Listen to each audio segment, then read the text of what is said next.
I have been asked to do a talk. This is the first time we've actually done this talk anywhere outside of our Pfander course. So you're the first to get it. Your pastor and his wife wanted to do this talk especially. This is a hard-hitting talk, and I'm going to warn you, there are some things you're going to read that aren't very pleasant. But it's a talk that we are finding Muslims need to hear. There has been this perception around the world that slavery is uniquely a Christian problem, that slavery is uniquely a European, American, Western problem, that slavery has nothing to do with Islam. And especially in my country, in America, this is the only narrative you're going to hear. And it's bringing thousands upon thousands of young Afro-Americans to Islam. They're leaving the church in droves and becoming Muslims because of slavery. They're leaving the churches here in Britain, the Afro-Caribbeans, because of slavery. Now, this one I'm presenting today is not my work, okay? This is from a girl on our team, Sarah Foster. She has just flown to America. She just got back on Thursday from Gambia.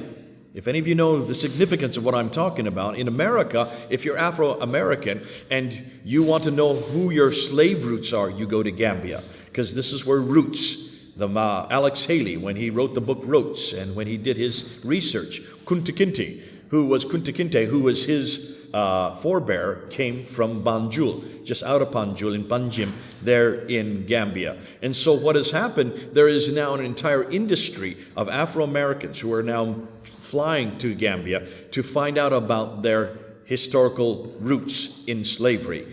And though they don't know their own roots, they are now affiliating themselves with Kunta Kinte and with Alex Haley. And so she went there a week and a half ago to introduce this side of the coin. You're only looking at one side of slavery. You're only looking at 400 years of slavery. The European slave trade only lasted from 1400 to 1800. It was only 400 years long. It was eradicated by Christians. Wilberforce, the Clapham sect, here in Britain, were the ones that stood against slavery and were the ones that actually stopped slavery. This has never been done in the Muslim world. And so she introduced this just this last week and got an enormous amount of flack. She got quite a bit of pushback from the students because they had never heard this. In Banjul, in Gambia, 95% of the country is Islamic. There are very few Christians there. And they are dependent on the slave trade for tourism. All the tourists are Afro-Americans who are coming to find their roots. So to hear something like this, that actually Islam has a greater problem because Islam has been involved in the slave trade for 1400 years, 1,000 years longer than the Europeans. The slave trade was always in Africa, and it was always controlled by Muslims. This is what they're not used to hearing. That 18 to 19 million slaves left the east coast of Africa, whereas only 11 million left the west coast of Africa. How many of you knew that before? Only 11 million left the west coast of Africa to come to the Americas, to come to Brazil, Central America, my country, United States. And we know where their progeny are today. They still exist today. There's about 100 to 120 million of them all over the Americas. Their descendants are well known. My former president, his wife Michelle Obama, is a descendant of slaves. We have 30 million of them in America alone. What about the 18 to 19 million that left the east coast of Africa? Where did they all go? None of them came to the Americas. They all went to the Muslim world. Where are their progeny? There should be 140 million of them today. Where are this 140 million? They don't exist. Why has Islam not even asked this question? So we're asking it. But she has gone way beyond as to why the slave trade has existed so prolifically, so much more so, and why there has never been an abolition movement in Islam.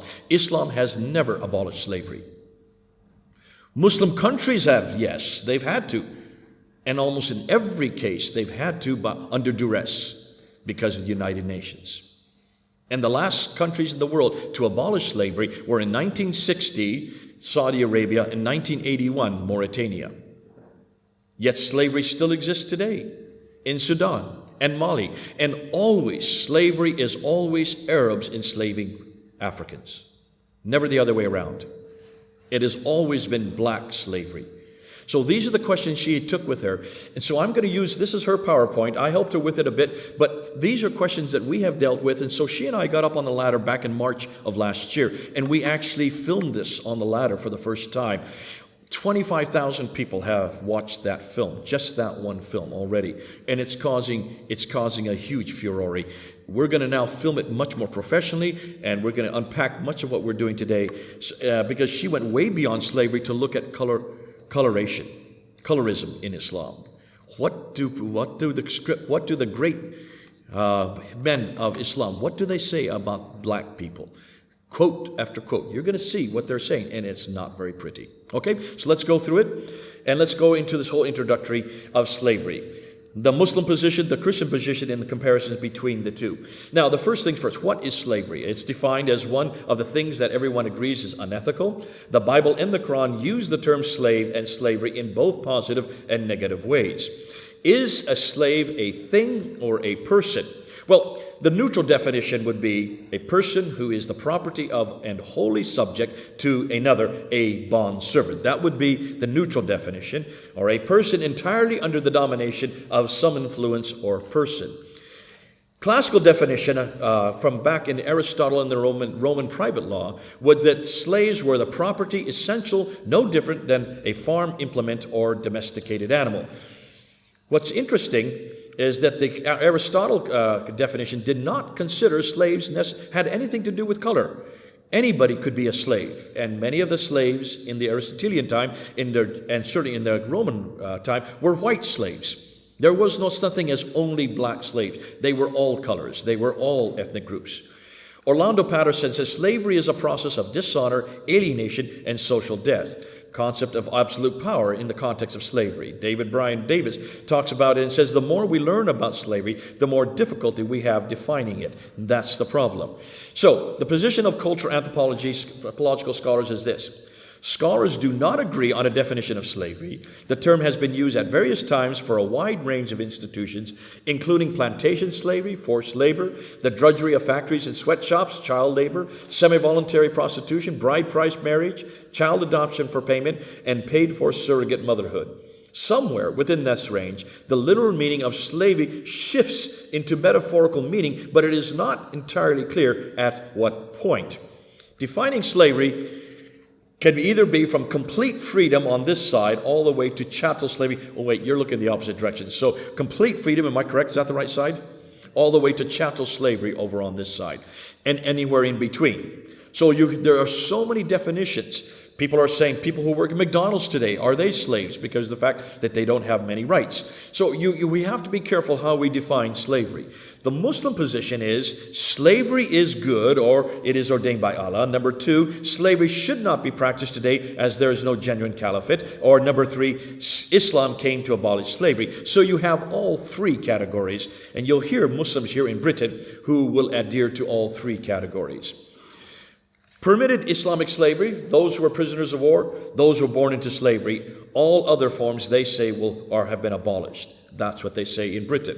But the status of a slave in Islam was very clear when you look at the Quran itself. Look at Surah 2, Ayah 178. O you who have believed, prescribed for you is legal retribution for those murdered, the free for the free, the slave for the slave. So the idea was like with like. In Surah 30, Ayah 22, and of his signs is the creation of the heavens and the earth and the diversity of your languages and your colors. Here's what's interesting, because this one is what was quoted just a few weeks ago when they had the National Day of Prayer in the United States after Trump's election. The National Day of Prayer, they had Muslims come up and quote this verse. This is the only verse you can find in the Quran that talks about diversity. Diversity of your languages and your colors. But it doesn't acknowledge as to whether or not one color is above the other in this verse. It was fascinating that they didn't go to 6 verses later, because it says just in 6 verses later that it's very clear that there are those who are slaves, those who are inferior to others. So there is maybe diversity in verse 32, but not in in verse 22, but not in verse 28. Surah 49, verse 13, O mankind, indeed, we have created you from male and female and made you peoples and tribes. So it doesn't really give a distinction whether or not one is above the other. It just says there's quite a many people of you. So you can see the difficulty Muslims are going to have if they're going to say that slavery should be abolished according to the Quran. We can't find any verses for that. Now, there is the idea that there is a protected view of treatment of slaves in Sahih Muslim. He who beats a slave without cognizable offense of his or slaps him, then expiation for it is that he should set him free. So there is this view that you need to be careful how you treat slaves. There's also the view in Abu Dawud, which is another one of the 6 major compilations of the hadith, that there was only one camel, even that you have lost. He then begat to beat him, while the apostle of Allah, praise be unto him, was smiling. So here you have Allah even saying, yes, be careful of how you treat your slave. But when he saw one of his, Abu Bakr in this case, who later became a caliph, beating his slave, he smiled. So you can see even contradiction amongst traditions as to how they're to be treated. We do know about the slave son of Muhammad, Zayd, that he was given a enlightened stature. In Al-Tabari, it says in the beginning, at the time of Zayd, Muhammad took Zayd to the steps of the Kaaba, where his legal contracts were agreed and witnessed, and announced to the crowds, witness that Zayd becomes my son, with mutual rights of inheritance. And many Muslims will point to this and see Muhammad even elevated the status of his son, his slave, as his son, proving that Muhammad elevated slaves. Al-Tabari, volume 39. In accordance with the Arabic custom of adoption, Zayd was thereafter known as Zayd ibn Muhammad, and was a freed man, regarded socially and legally as Muhammad's son. Many Muslims will point to this and show this is proof of the magnanimity of Muhammad as a great model of how to treat slaves.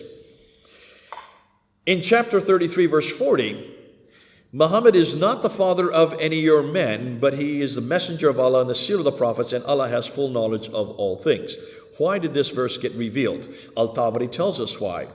It was revealed because the Munafiqun made this a topic of their conversation and reviled the Prophet, saying, Muhammad prohibits marriage with the former wives of his own sons, but he is married the former wife of his own son, Zayd. What's going on here? To understand that, you need to go back in the traditions and realize what happened when Zainab was the wife of Zayd, came to visit Muhammad. He saw her to be beautiful. Zayd then goes home and tells Zayd what Muhammad had said.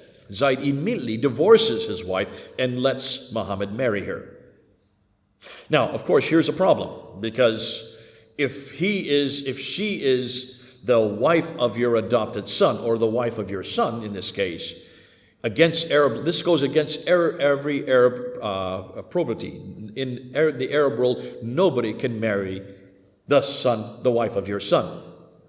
So what happens? What had to be done?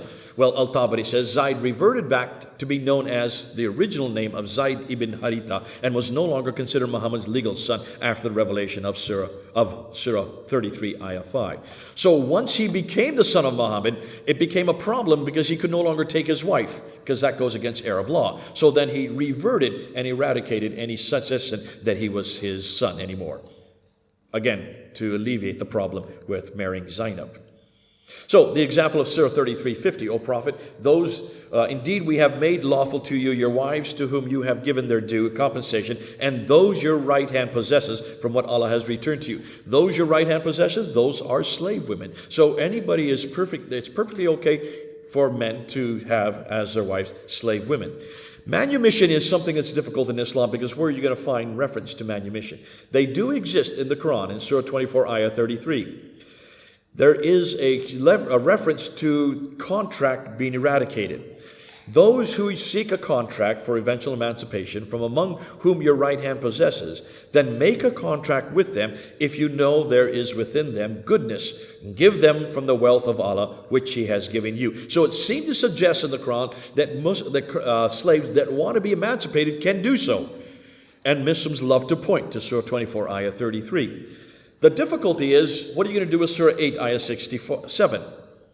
O you who have believed, prescribed for you is legal retribution for those murdered, the free for the free, the slave for the slave, and the female for the female. Which means You can give a slave for a slave. So here it suggests that this alleviation from your Lord and a mercy, but whoever transgresses after that will have a painful punishment. Here you suggest that, wait a minute, you can't just let slaves go free because slaves can be bartered back and forth, one for the other. That seems to suggest a difficulty with that first verse. So for ayah 92 also suggests that you can give a slave to pay or two free slave to pay the price of murder. Never is it for a believer to kill a believer except by mistake. And whoever kills a believer by mistake, then the freeing of a believing slave and a compensation payment presented to the deceased family. Or you can have a fast for 2 months, which seem to suggest that the slave is equal to fasting for 2 months. What does that do to what does that say about the importance of slaves, if that's with like and like? Or what about oath breaking? If you break an oath, the expiation of the feeding of 10 needy people, if you break an oath, from the average of that which you feed your own families, or clothing them, or the freeing of a slave. So here you have reference that when you want to expiate your breaking of oath, all you need to do is free a slave or fast for 3 days, suggesting that a slave is only worth 3 days of eating. Doesn't really give very much honor to the slave or show that they are in any ways equal to a human. What about Muhammad's example? Let's look at his example. What did he do? In Sahih Bukhari, it narrates that Bilal said to Abu Bakr, if you have bought me for yourself, then keep me. But if you have bought me for Allah's sake, then leave me for Allah's work. So Muslims would point to this and say, see, Bilal was freed as a slave. Sahih Bukhari continues to say, the freed slave of Ibn Abbas, that Maymuna bint al-Harith, told him that she manumitted a slave girl without taking the permission of the Prophet. On the day when it was her turn to be with the Prophet, she said, do you know, O Allah's apostle, that I have manumitted my slave girl? He, that's Muhammad, said, have you really? She replied in the affirmative and said, you would have got more reward if you had given her, in other words, a slave girl, to one of your maternal uncles. So here you have a contradiction. Muhammad frees a slave, but then he said it's better if he hadn't slave for the woman that wanted to slave free her slave. Sahih Muslim goes on. Ibn Husayn reported that a person who had no other property emancipated 6 slaves of his at the time of his death. Well, that seems right. Until Allah's messenger comes along, called for them and divided them into 3 sections, cast lots amongst them, and set 2 free, and kept 4 in slavery. And he, the Holy Prophet, spoke severely of him. Can you see these contradictions here? It looks like Muhammad at one point is saying, yes, emancipate one, but keep the others or divide them up. So why did he emancipate Bilal? Ask your Muslim friends this. And there's a reason why he emancipated Bilal. Because he was a muezzin. He had a beautiful voice. He needed him in the towers. That's why he emancipated him. It had nothing to do with his importance otherwise, other than the fact that he could use him for another reason. Sahih Bukhari continues on, a man manumitted a slave, and he had no other property than that. So the Prophet canceled the manumission and sold the slaves for him, proving that Muhammad was not against slavery. He was very much for slavery. He very much used slavery as a way of compensating others and as a way of also, like with like, paying off for their recompense. Sahih Bukhari continues with Muhammad. The Prophet said, the freed slave belongs to the people who have freed him, or said something similar, proving that this is not really an emancipation. And these examples that people give about Muhammad show that he pretty much did what he wanted with the slaves he had. Now we get to colorism. What about colorism? What are we going to do with this? The Pharaoh's sermon is the one that Muslims love to bring up. Now, there is we don't know the context for the Pharaoh's sermon. We don't know when it was written. As we're finding out, much of this is written much, much later in redacted back. Redacted means put back on a different time period. But according to the Pharaoh's sermon, someone who heard the sermon of the Messenger of Allah in the middle of the day of At-Tashriq narrated to me that he said, O people, indeed, your Lord is one and your Father is one. Indeed, there is no superiority of an Arab over a non-Arab, nor of a non-Arab over an Arab, nor of a white over a black, nor black over a white, except by taqwa have I conveyed the message. They replied, you have conveyed it, Messenger of Allah. That seemed to suggest that Muhammad was saying we're all alike. White with white, black over white, no one's superior to the other, that everybody's the same. It almost sounds like it's been taken out right out of the Bible, doesn't it? Galatians 3:28. Tabari, volume 9, pages 112 to 113. Listen to my words. This is still in the farewell sermon. O people, for I have conveyed the message and understand it. Know for certain that every Muslim is a brother of another Muslim, and that all Muslims are brethren. It is not lawful for a person to take for his brother except that which he has given him willingly. So do not wrong yourselves. O Allah, I have not conveyed the message. When you read the rest of the farewell sermon, you'll see the context that Muhammad's referring about. Even if this was written much later, it's only to do with Muslims. Are you following that? So you need to read the entire farewell sermon to realize that this has nothing to say that one is equal to the other. It's only one Muslim is equal to another. Ibn Hazm in the 10th century talks about emancipation. God has decreed that the most devout is the noblest, even if he be a negress's bastard, and that the sinner and unbeliever is at the lowest level, even if he is to be the son of the prophets. Isn't it fascinating? You can see the distinction.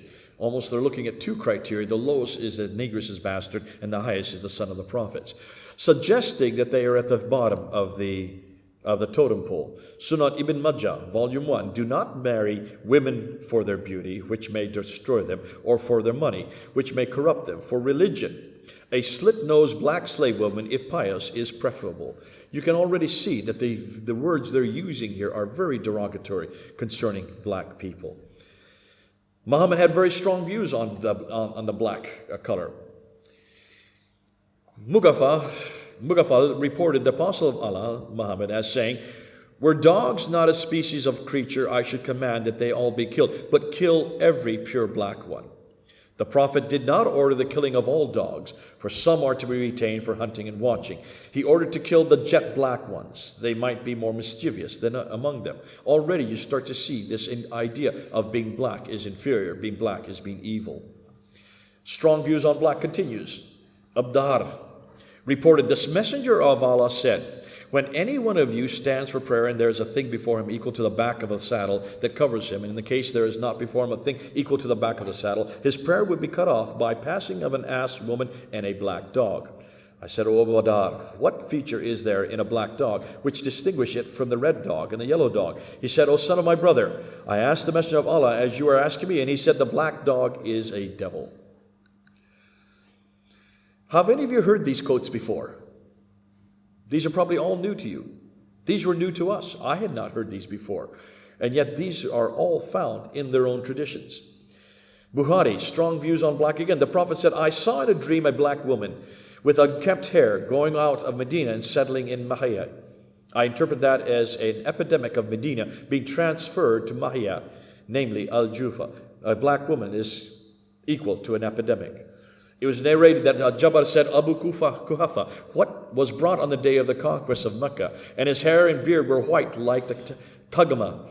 The messenger of Allah said, change this with something, but avoid black.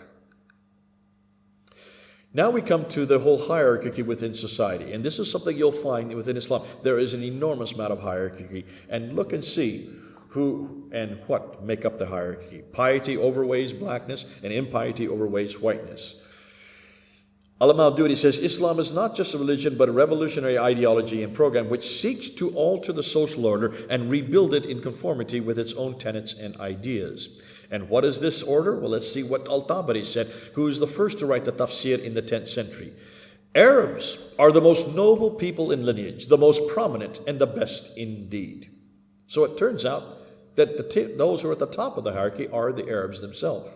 We were the first to respond to the call of the Prophet. We are Allah's helpers and the viziers of His messenger. We fight people until they believe in Allah. He who believes in Allah and His messenger has protected his life and possessions from us. As for one who disbelieves, we will fight him forever in Allah's cause. Killing him is a small matter to us. Again, Ibn Taymiyyah, writing in the 13th century and the 14th century, a man married a maid servant who bore him a child. Would that child be free, or would he be an owned slave? Her child, whom she bore from him, would be the property of her master, according to all the imams, heads of the 4 Islamic schools of law, because the child follows the status of his mother in freedom or slavery. If the child is not of the race of Arabs, then he is definitely an owned slave, according to the scholars. Isn't that interesting? So the definition of whether you are a slave or not is whether you belong to an Arab. But the scholars disputed among themselves if he was born from the Arabs, whether he must be enslaved or not, because when Aisha had a maid slave who was an Arab, Muhammad said to Aisha, "Set this maid free, because she is from the children of Ishmael." Fascinating. They're the definition of who the slaves were to be. So what happened prior to what we know as the transatlantic slave trade, which began in 1400 BC? 1400 AD. Take a look at the timeline there. You see 1407 over there on the right. Look at all these names. I just want you to look at these names. These are household names. Al-Jahiz, Ibn Qutayba, Al-Tabari. They're from the 9th up until the 10th century. Al-Muqaddasi in the 10th century. Ibn Sina in the 11th century. Jumping up to Nasr al-Din al-Tusi in the 13th century. Ibn Taymiyyah, the 14th century. And Ibn Khaldun in the late 14th century. Take a look at these names. These may not be familiar to you coming from the West, but any Muslim will know these names. These would be the John Calvins. These would be the Luthers. These would be the great men of God, the Augustines of the Muslim world. These are the ones that every Muslim follows. What we're going to do is look at how they look and see what they said about black people, about Africans. All of this is before the European slave trade. So this predates long before Europeans got into this. Look at Al-Jahiz, 9th century. We know that the Zanj, that's the name in Arabic for blacks, are the least intelligent and the least discerning of mankind, and the least capable of understanding the consequences of actions. Al-Jahiz goes on to say, like the crow among mankind are the Zanj, African blacks, for they are the worst of men and most vicious of creatures in character, in temperament. Al-Jahiz also says, they, the Shu'ubiyah, which is a group amongst the Zanj, maintain that eloquence is prized by all people at that time. Even the Zanj, which are the black Africans, despite their dimness, their boundless stupidity, their obtuseness, their crude perceptions, and their evil dispositions, make long speeches. Now, how many of you heard these quotes before? And when you ask Muslims, they're not even aware that these great men of God would say such things long before the Europeans got into this. Blacks are ugly and mishapen because they live in a hot country, according to Ibn Qutayba in the 9th century.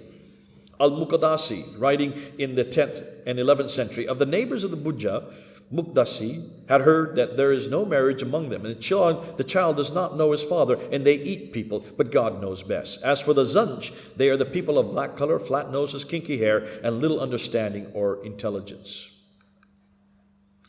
Ibn Sina, household name. Everybody knows this name. In the 10th and 11th century, blacks are people who are by the very nature slaves. Nasr al-Din al-Tusi, writing in the 13th century, if all types of men are taken from the first and one placed after another, like the Negro from Zanzibar in the southernmost country, the Negro does not differ from an animal in anything except the fact that his hands have been lifted from the earth.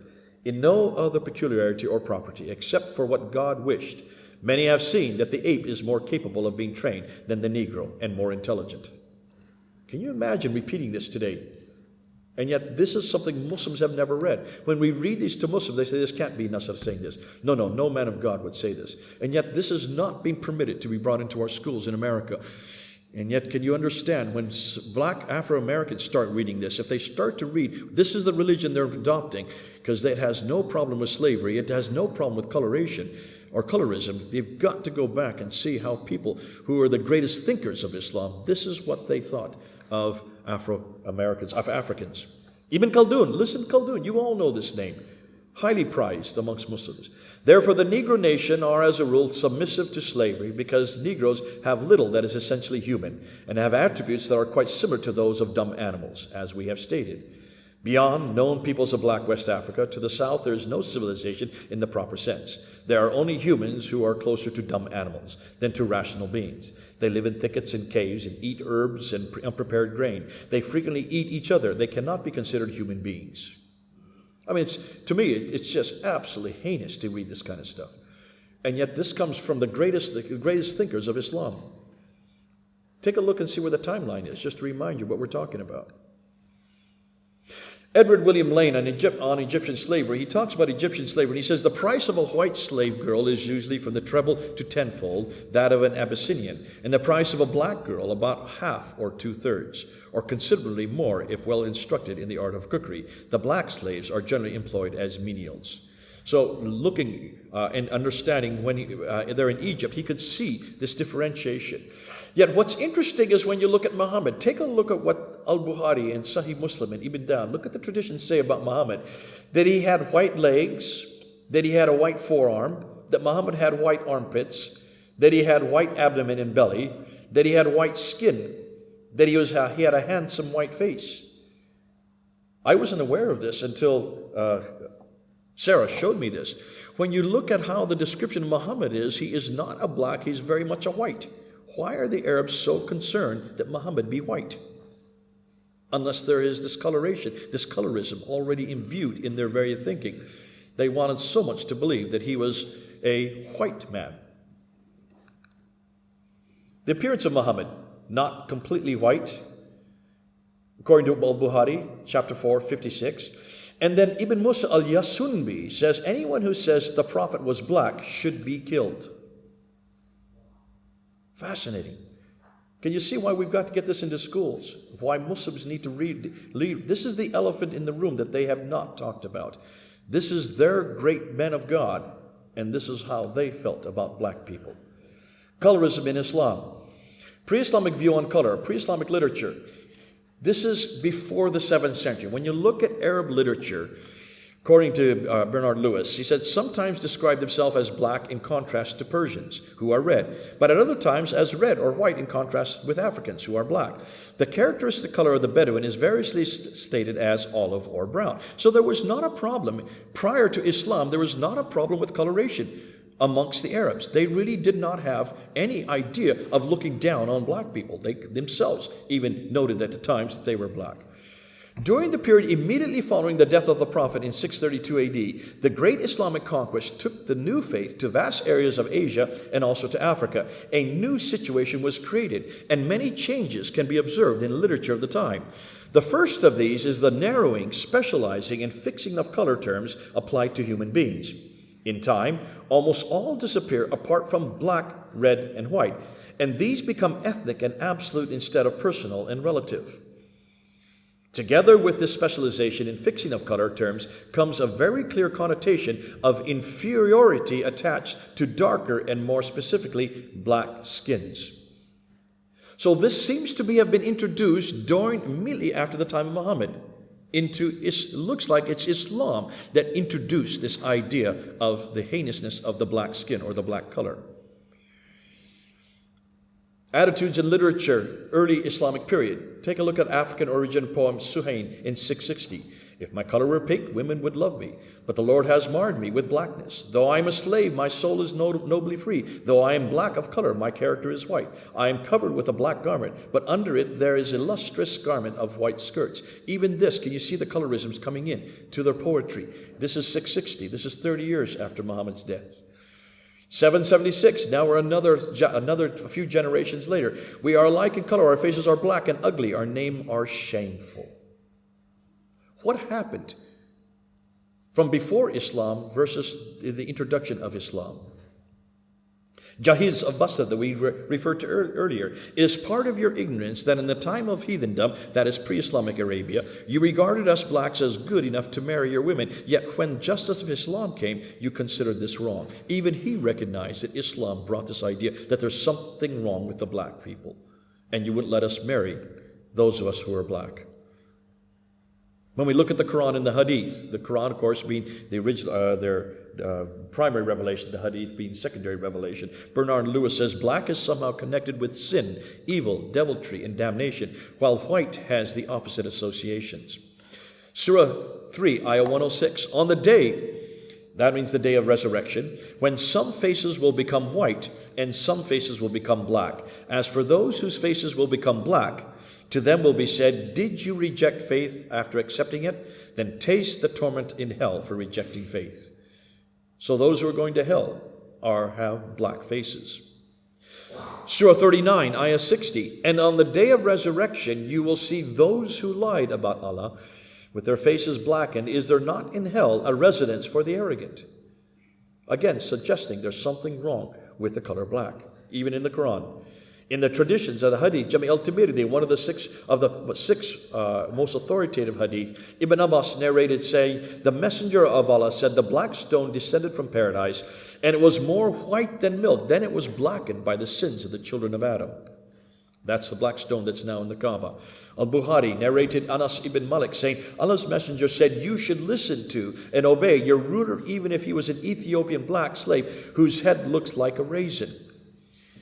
Sunan al-Nasa, another one of the six, Musa al-Masabi, narrates this, that Jabbar said a slave came and pledged the Prophet to emigrate, and the Prophet did not realize that he was a slave. Then his master came looking for him. The Prophet said, sell him to me, and he bought him for 2 black slaves. Then he did not accept the pledge for anyone else until he asked, is he a slave? What about the treatment of black slaves? Dr. John Nzuma has probably done the best work on looking at slavery. He himself is from Ghana. He was a descendant of slavers. It had bothered him that his family were the ones that enslaved others and then sold them to the Arabs. And so he decided to do his doctoral thesis here at the University of Birmingham, here in Birmingham. And he came up with his thesis just about 10 years ago, and he was the one that actually looked at the numbers, looking from the east and the west coast. And he noted that in areas like North Africa, the Middle East, and Turkey, black slaves did the meanest and hardest work. The first generation and plantation slaves in Muslim lands were as harsh and cruel as any other such system, while successive generations of all slaves had to live under the weight and stigma of racial and social discrimination. Al-Tabari talks about the Zanj, the African blacks employed in groups of 500 to 5,000 in salt marshes of southern Iraq. Their condition was extremely bad, and they were literally pinned down there hopeless and homeless. This bad treatment led to numerous slave revolts beginning in 689 AD. And when you look at the map of Africa, just take a look and see where Mecca and Medina is. You can see it there on the map. And take a look at the concentric brown lines that move out further and further from the dark brown to the lighter brown to the pink and then to the yellow. Those are the ages of growth. When you look at Islam, you will see it grew starting from Medina, moving out and out further and further until by 639 and then 661 it had controlled, and by 685, by the end of the 7th century, it controlled all the way from Senegal in West Africa all the way to the Mongol Empire, which is northern India and the western coast of India. So from India in the west to Senegal in the east. The other way around. Senegal in the west to India in the east.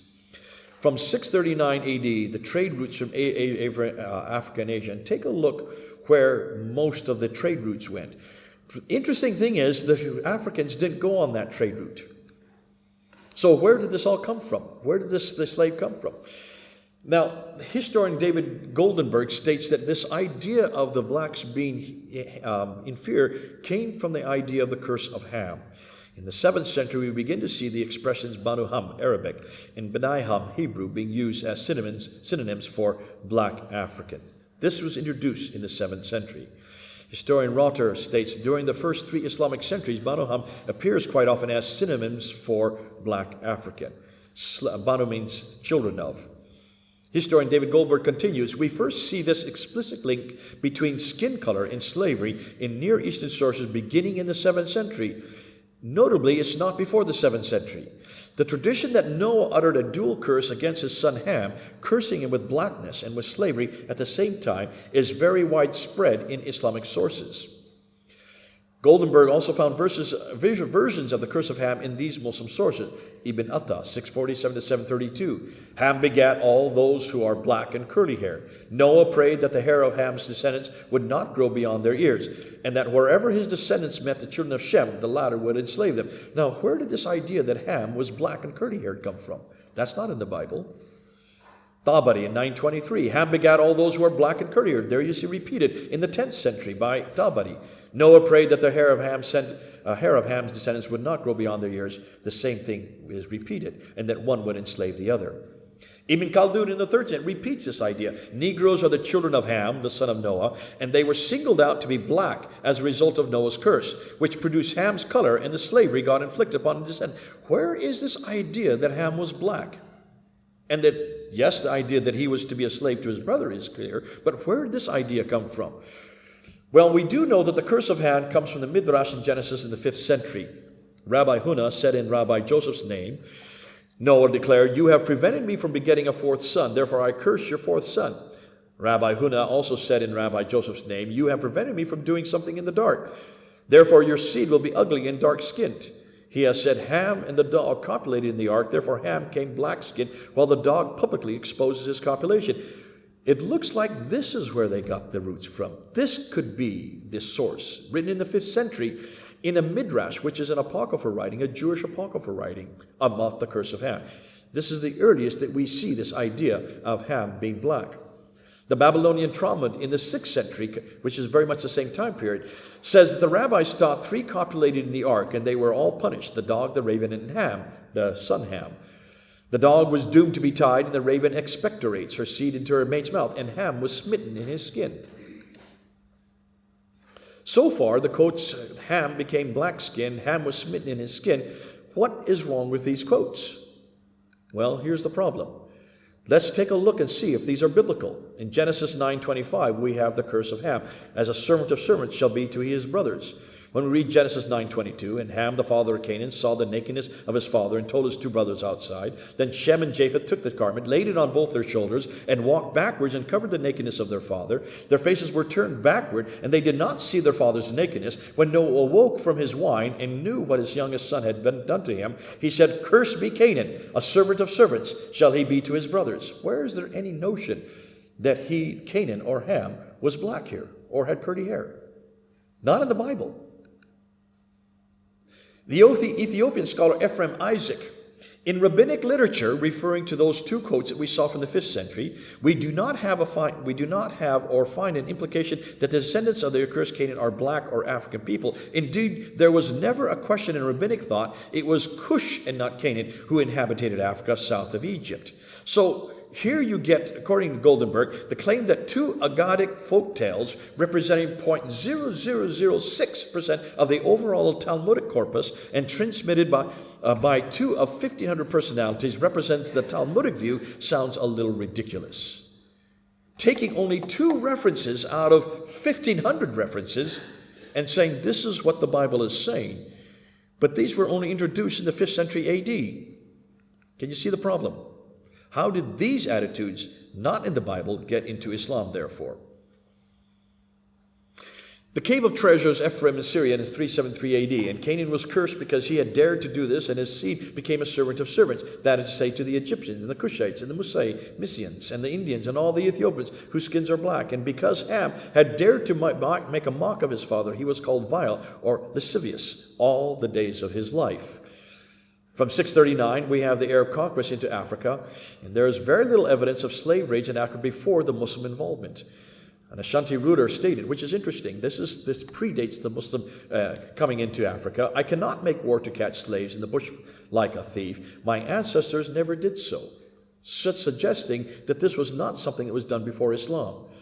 In 652, the penetration of Islam, we find an agreement made between Muslim Egypt and Christian Nubia requiring Nubia to supply 360 slaves annually to Egypt.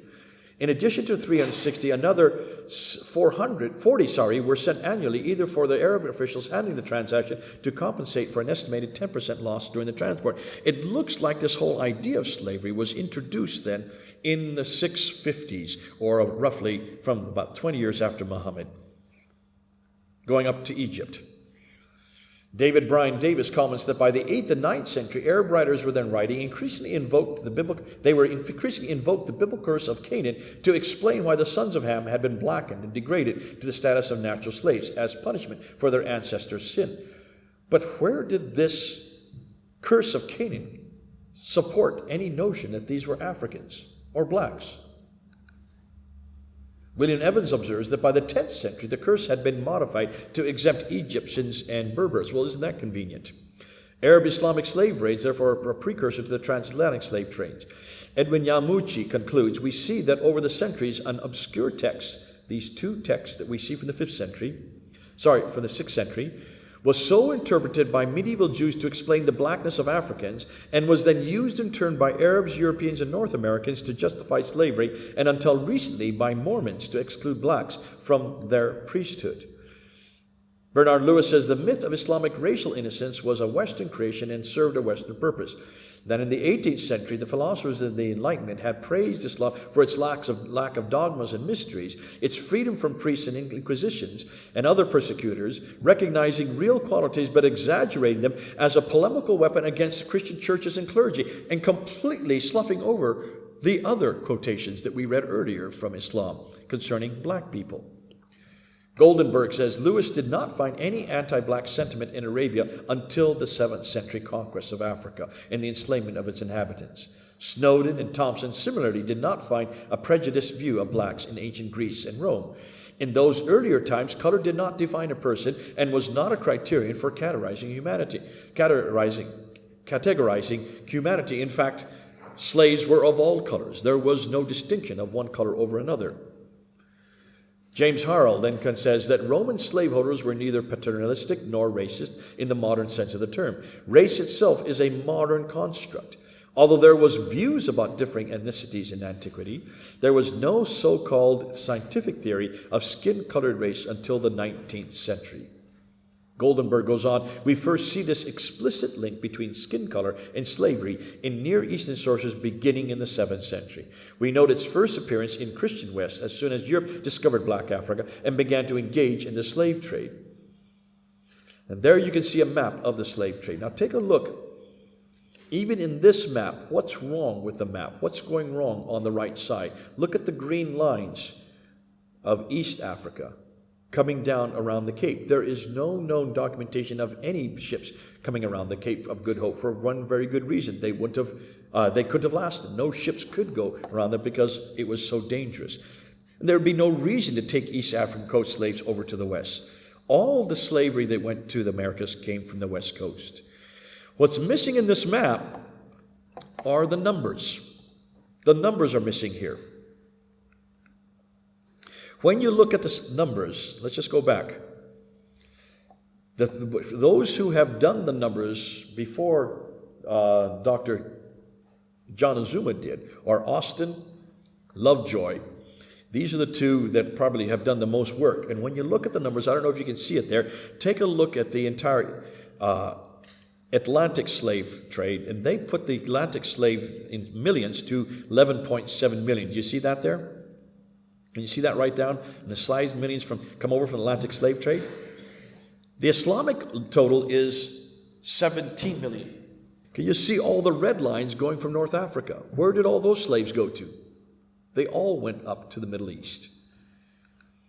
And he said that you need to add as well. And that's where he came up from anywhere from 18 to 19 million that left the North Africa and the east coast of Africa, all of them going up into the Middle East.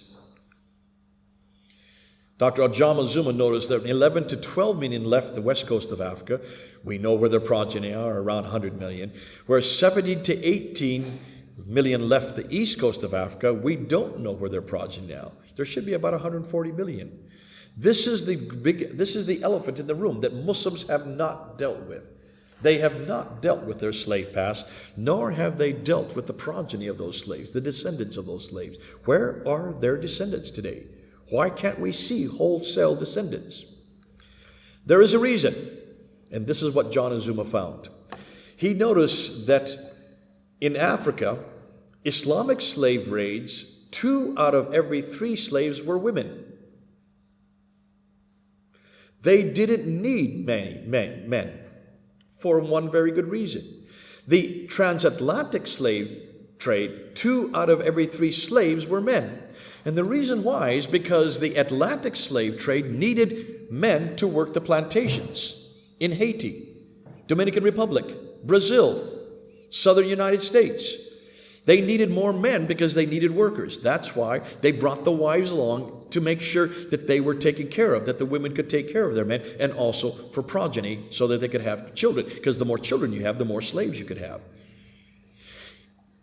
African Muslim slave trade did not need men. They needed women, mainly for sex. These are for their harems. Therefore, they destroyed the men. They killed off the men, except certain numbers of men. 15% of the men were kept, and they were castrated as eunuchs to take care of the women. What John Azuma found when he looked at these castrated eunuchs, 85% of them never survived the trip because of their wounds. 85% of the eunuchs never survived the trip. Why have we not heard this before? This has never been brought to the public.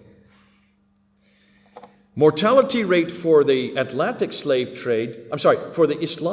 trade was 80 to 90% died on the way. The mortality rate for the transatlantic slave trade was 10%. We've heard about the 10%. We know about that. There's lots of documentation for that.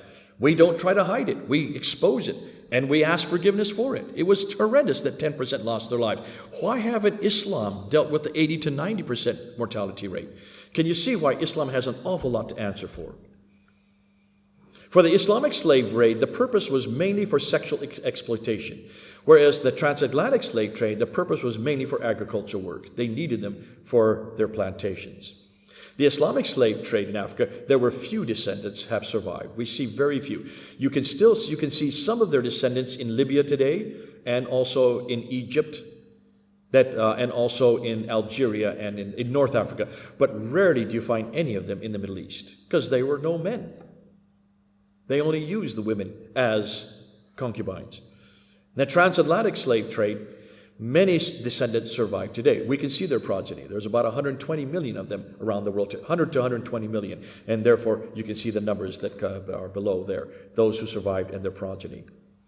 The Islamic slave raids in Europe were from Sicily to Italy to Cornwall to England. They included white slaves. There was an entire white slave trade in North Africa. Many people don't realize that the Muslims also came to Europe and enslaved Europeans. And that's why the Americans came into it and finally stopped the slave trade. It was the U.S. Marines, and that's why we have it in our U.S. Marine hymn. From the halls of Montezuma to the shores of Tripoli. Where are the shores of Tripoli? That was to stop the white slave trade in the Mediterranean. The purpose were for galley slaves, laborers, and sexual exploitation. Now, the European slave trade lasted from the 16th to the 19th century, and 1.25 million were enslaved amongst the Europeans. Most people don't talk about that. We don't know about that. We have lost that. We don't like to bring it up. In the Americas, the American seamen in the Atlantic, about 130 were captured, so even the American seamen were part of that. Now, the reaction that we have found here is almost entirely against Christianity in the West. Almost all of the narrative in my country is against Christianity, that Christianity is uniquely a slave religion, whereas Islam has nothing to answer for. That narrative hasn't even begun in America. Sarah, going down to Gambia, was the first to do so. When she introduced this just last week, so many of the students were upset with her, but when she talked to her professor, the professor that invited her, he said, "This is the first we're hearing this. We need you to come back." And they've asked her to go back next year. So we're introducing it into the West Coast, and Gambia is the first. I'd like to take it up to Senegal, where I stayed for 5 years, and start translating this into French. We need to take it to Nigeria. We need to take it to Ghana. We need to take it back to where many of the slaves came from, and we need to say, you've got to deal with Islamic slave trade. It is much greater than anything that happened in the transatlantic, and it is only the transatlantic slave trade that was stopped.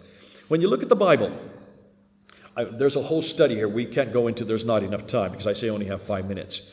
Exodus 21:16, it says, "Whoever steals a man and sells him, and anyone found in possession of him, shall be put to death." Galatians 3:27, "For as many of you as were baptized in Christ have put on Christ. There is neither Jew nor Greek, there is neither slave nor free, there is no male nor female, for you are all one in Christ Jesus." And we mentioned this earlier today. And it was verses like this, and 1 Timothy 1:8. "Now we understand that law is good, but one uses it lawfully, understanding this, that the law is not laid down for the just, but for the lawless and disobedient, for the ungodly and sinners, for the unholy and profane, for those who strike their fathers and mothers, for murderers, the sexual immoral, men who practice homosexuality, enslavers," is right there. That is also seen as unlawful, and there it is in 1 Timothy 1:8. But probably the best verse against slavery is Philemon. The book of Philemon. Here is Paul sending Philemon back to his slave owner. And look what he says. "Though I am bold enough in Christ, I appeal you, Philemon, for my child Onesimus, whose father I became in my imprisonment. For this perhaps is why he was parted from you for a while, that you might have him back forever, no longer as a slave, but more than a slave, as a beloved brother." So he redefines the whole relationship between a slave and a slaver as no longer a slave and a slaver. Now you are brothers in Christ. Redefines it there in verse 16. So if you consider me to be your partner, receive him as you would receive me, confident of your obedience. You are to treat him like you treat me. He is to be equal, no longer your slave. Beautiful when you see that. Slavery in the Bible, that it was a consequence of the fall. All experienced slavery to sin. God is no respecter of persons. A great example is the children of Israel in Egypt, and the greatest example is Jesus himself. So when you do a comparison, let's just do a comparison with Islam and Christianity when it comes to slavery. Islam, you are a slave to Allah, you're still a slave to Allah. In Christianity, you're made in God's image, a slave to sin, but through Christ, you become a child of God. And take a look and just do a comparison between a child of God and a slave of God. A slave of God over here, well, as you can tell, I say to my Muslim friends, if you're a slave of God, remember, the most popular name for a young boy after Muhammad is Abdul. Abdul Rahman. Abdul means slave of. One of the names of God. So whenever you hear someone called Abdul, he is a slave. And that's how they look at themselves vis-a-vis their God. They are slaves to God. So a slave of God, can he talk to his father? Did I say father? Boy, slap me in the face. Can he talk to his master? Absolutely not. Can a child talk to their father? Yes, they can. Can a slave argue with the master? No, they cannot. Can a child argue with his father? You should know, I'm a father. I have 3 sons. Can a slave critique his master? Absolutely not. Can a child critique their father? Yes, of course. Can a slave reject his master on pain of death? Can a child reject their father? Absolutely. Look at the prodigal son. One of the best stories we have in the New Testament is a son who rejects their father. And what does the father do? The father waits and waits at the door, waiting for his son to come home. See, the God we have treats us as children of God, not as slaves of God. And as children of God, we can reject our Father, but he always is waiting for us to come home again. And when he sees us in a distance, he runs out and he grabs his son and he brings him back to a feast. He rejoices when his son comes home. That's the kind of relationship we have to God. We are children of God. Muslims will always be slaves of Allah. They never lose that capacity. William Wilberforce says the private faith that does not act on the face of oppression is no faith at all. When you look at the comparisons between Christianity, Christian narrative, and Islam, Christianity is on this side, right? Or is Christianity on this side? Sorry, I'm looking backwards here. So Christianity on this side, the narrative is slavery to freedom. Islam, slavery to slavery. Christianity, it's voluntary. Islam, it's involuntary. Freedom in Yahweh was always the plan. Slave to Allah was always the plan. Jesus did not trade in or own slaves. Muhammad traded and owned many slaves. Jesus set the world free. Muhammad bought more slaves than he freed. Our freedom was costly. Freedom is a mere monetary value. Color not important in Christianity. Color is absolutely frequently mentioned amongst the scholars. God himself fought for our freedom. Muhammad fought to capture slaves. Abolitions were all uniquely Christians. The only abolition movements we can see were all run by Christians. Many of them by the Quakers in this country. It was the Quakers who were at the forefront of the abolition movement here. Long before Wilberforce got into it, it was the Quakers who were the ones that wanted to eradicate slavery. The Moravians, the other great group, many of whom even became slaves so they could preach the gospel to them. They took on slavery themselves so they could go on the slave ships and actually preach the gospel knowing they'd be slaves for life. They found it that important. You don't find any of that. There's no abolition. I've asked many Muslims, can you show me one abolition movement of abolition of slavery? There is none. We just can't find any in 1400 years. It doesn't exist. From 1807 to 1815, Europeans eradicated slavery. Saudi Arabia did not eradicate it until 1960. Mauritania in 1981. That was under duress of the United Nations. The USA has had a war against slavery. There is no war in Islam to eradicate slavery. European countries have admitted and apologized for the slavery. Muslim nations have never apologized, even recognized that they had slaves. Slavery does not exist today in the West. Only Muslim countries still enslave. This was done by Baroness Cox. I don't even know, from here in London. She went down to Sudan, she went to Mali, and she bought slaves on camera to show that they still exist today. She filmed it, and then she freed them on camera to show that it still exists today and only in Muslim countries. Caused a huge furore when she did that. Black people black people choose their name, whereas today in Islam, the name for black people is Abid. That is a name for slave. That Abid means slave. Even the name in Arabic for a black person is slave. It's imbued even into the language. Black people immigrated to Europe, and few blacks go to Arab countries today anymore. Christianity has an answer for slave. Islam has no answer. Has not even dealt with it. Conclusion, Galatians 5:1. For freedom Christ has set us free. Stand firm, therefore, and do not submit again to a yoke of slavery. Folks, we need to get this out into the public sphere. We need to have especially Afro-Americans and Afro-Caribbeans to hear this, because there is a hemorrhaging happening within the Afro-Caribbean churches and the Afro-American churches, because they don't know how to deal with their slave past. When in reality, Islam is coming and saying, come on to us, because we don't have a problem with slavery. Yet Islam has an enormous problem with slavery, which they have yet to recognize. When you look at the historical environment, when you look at the manuscripts, when you look at the Quran, when you look at the traditions, when you look at these great men of Islam and look and see what they felt about black people, when you quote them verbatim, Ibn Khaldun, Ibn Sina, Ibn Taymiyyah, these are household names. Muslims need to deal with their slave problem. And they need to come back to Jesus Christ. For there is no slave nor free. All are equal in Jesus Christ. Good. Thanks for your time.